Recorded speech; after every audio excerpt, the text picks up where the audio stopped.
do you have questions about selling an estate? Selling an estate can be especially tricky because not only is it a giant financial transaction and generally a really big piece of settling someone's estate, but there's often a lot of emotional stuff going on behind the scenes as well.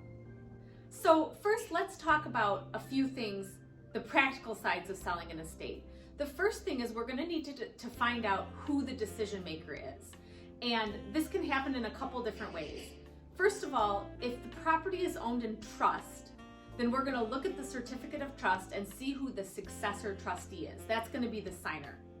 If the property is just owned by the person who passed away or people who passed away, then the property will have to go through a process called probate, where a judge will look at everything and decide who the signer is going to be. Certainly in this scenario, the trust works a lot faster than waiting for probate, where we've seen it take 8 weeks. If it's complicated, it can take longer, and you will need to work with an attorney on that, of course. So the next part is deciding who the emotional decision makers are, because even if only one person is legally signing, often multiple siblings or family members will be involved and be part of the emotional decision making. So the reason we want to meet with not just the legal decision maker, but also the emotional decision makers is so that we can all be on the same page from the start, which means that the person that's been taking care of the property, that's been mowing the grass, making sure everything's paid, and doing the little odds and ends fixes around the house, their motivation to sell is going to be different than another person that's in another state. So from starting all at the same spot, we can get a lot further together, because the last thing we want is to go through all this process and then there to be bad feelings at the end of it.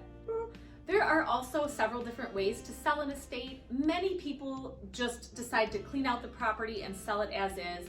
Often, if it's been the family home for many, many years, maybe it's not super up to date with the current trends and so forth, and that's okay. We can sell the property as is. What we often will do is we'll come in and say, this is going to be your as-is price, but if you do A, B, and C, we think you could get it to here, and then you can be the decision maker on deciding what meets your goals most closely.